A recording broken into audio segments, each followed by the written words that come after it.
Son parcours ressemble presque à un scénario de film.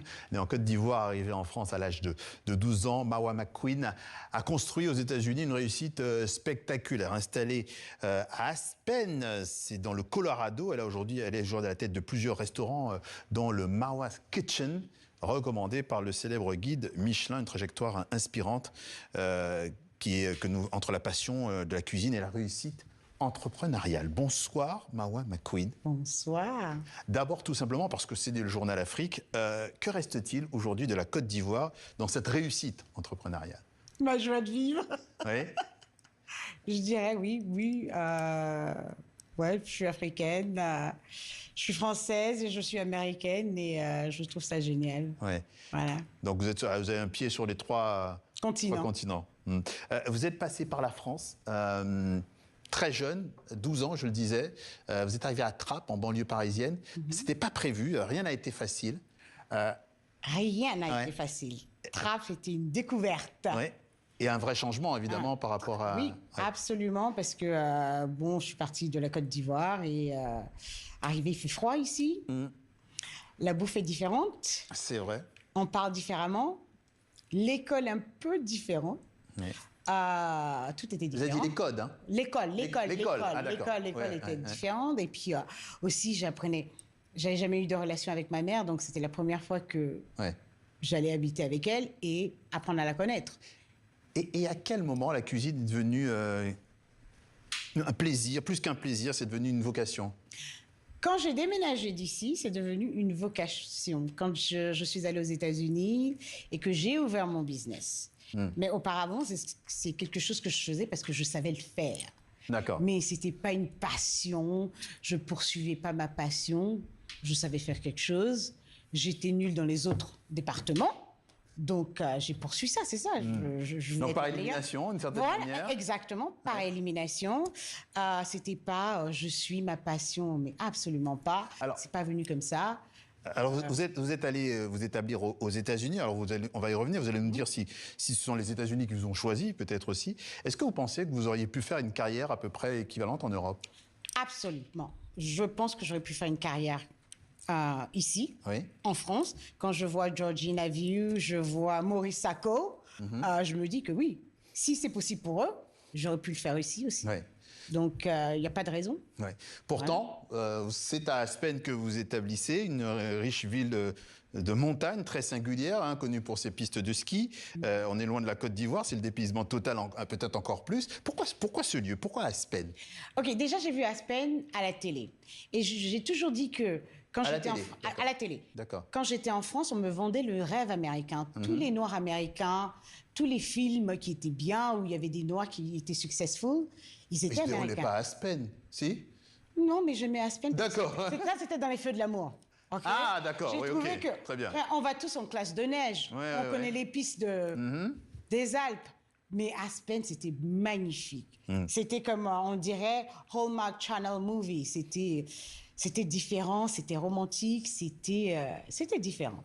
Là, c'était aussi froid. Mais bon, c'est le rêve américain, vous en avez parlé. Et là encore, les débuts n'ont pas été simples. Il a fallu, vous avez occupé beaucoup de postes dans la restauration avant de pouvoir vous lancer vous-même, c'est ça? Oui, femme de chambre, j'ai fait le ménage, j'ai gardé des enfants, même aux États-Unis, serveuse, chef privé, et après, je me suis lancée. En tout cas, ce qui reste toujours le fil conducteur, c'est dans cet univers-là, c'est que vous avez gardé cette ambition sans limite. C'est d'ailleurs le titre de votre livre qui est sorti il y a presque 2 ans. L'ambition, c'est toujours tout ce qui vous a porté. Exactement. L'ambition, c'est être focus, avoir un goal et y aller. Donc, moi, je me laisse pas détériorer par les choses de la vie. Je dis, il faut que je fasse ça et je vais le faire, quoi qu'il arrive. Même si j'arrive en retard, mais il faut que j'y arrive. Et je vais tout y mettre.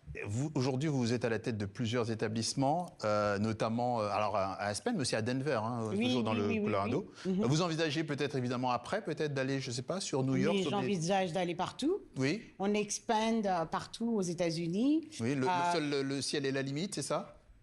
Exactement. On ne peut pas être billionnaire. C'est-à-dire milliardaire? Milliardaire. On ne peut pas être milliardaire en faisant juste 2 restaurants. Et c'est le but aujourd'hui. Et aussi, partager mon savoir-faire et franchement, faire bouffer des crêpes à tous les Américains parce qu'ils nous font bouffer des burgers ici. On en a à tous les coins de rue et je dis pourquoi pas. Justement, les crêpes, justement, c'est le basculement aussi. C'est cette fameuse crêpe au caviar qui a fait quand même ce changement. Racontez-nous. Alors, la crêpe au caviar, c'est venu parce que, en fait, j'ai fait 2 crêperies qui n'ont pas marché à Aspen. Et je me suis dit, Donc, vous avez connu un petit échec avant, c'est ça, hein? Petit, beaucoup. Oui. Grand, je dirais. Un fossé. Et je me suis dit, parce que à chaque fois que j'échoue dans quelque chose, j'apprends. Oui. J'ai dit, il y a quelque chose qui n'a pas marché, c'est pas possible. Il faut que je regarde mon audience, plus de quoi ils ont besoin. Qu'est-ce qu'ils mangent à Aspen? Tous les restaurants ont du caviar au menu. Et c'est cher. Alors, je me suis dit, tiens, et si on faisait une crêpe au caviar? On va voir ce qui va se passer. Honnêtement, je ne pensais pas que les gens allaient acheter, parce qu'en plus de ça, c'est pas comme si c'était présenté d'une façon... non, c'est dans du papier, vas-y, prends et mange et casse-toi, en gros. Il y a peut-être aussi un effet de nouveauté aussi, d'attractivité, non? Oui, oui, et c'est fait par moi et je trouvais que c'était... Déjà, c'est bon.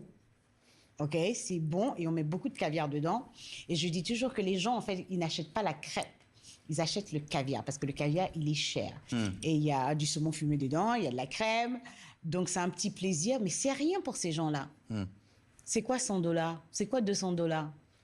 Oui, vous adressez à une clientèle qui a les moyens. Voilà, ma clientèle, en fait, souvent, je trouve que les gens ne s'adressent pas à leur clientèle, de quoi ils ont besoin. C'est pour ça que j'ai échoué auparavant. Je n'ai pas regardé ma clientèle, je me suis dit, attends, je fais une crêpe et puis c'est tout. Les gens vont venir. Non, il faut créer les choses par rapport à là où tu es et là où les gens sont et combien ils ont, et de quoi ils ont besoin. Quel serait aujourd'hui le message, le conseil que vous adresseriez aux entrepreneurs, à ces hommes et femmes africaines ou afro-descendantes qui voudraient réaliser leurs rêves? Aujourd'hui déjà, je vais dire un coucou à toutes les femmes qui sont fortes parce que c'est la journée de la femme demain et félicitations, vous êtes tous des héros pour moi.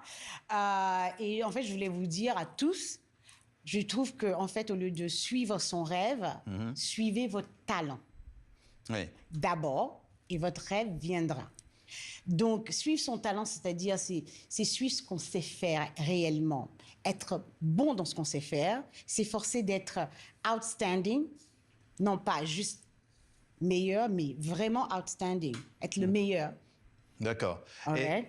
Et dans votre démarche, en fait, vous faites intervenir dans vos restaurants d'autres chefs pour des masterclass. C'est aussi ça, ce partage que vous voulez aussi mettre absolument. J'apprends d'eux, ils apprennent d'Aspen, parce que tout le monde, même pour les Américains, Aspen est inaccessible. Et donc, moi, emmener des gens de n'importe quel état, tout le monde veut venir, c'est un plaisir. Ils sont là, oh mon Dieu, j'arrive à Aspen, j'ai réussi, je suis chez Mao's Kitchen, ils sont tous... c'est génial, on échange, j'apprends d'eux, ils apprennent de nous, de notre culture à Aspen. Et Aspen, c'est pas que blanc. Aspen, il y a Mawa, c'est culturel. Et les gens sont super contents d'avoir d'autres personnes, d'autres étrangers venir, voilà. Et peut-être un investissement en Côte d'Ivoire pour terminer, on n'a plus beaucoup de temps. Bien sûr, absolument. Bientôt. J'y travaille toujours. Mawa McQueen, un parcours qui rappelle qu'avec de la détermination, du travail et beaucoup de passion, beaucoup d'objectifs, sont atteignables. Merci d'être passé par notre Journal Afrique sur TV5 Monde. Merci.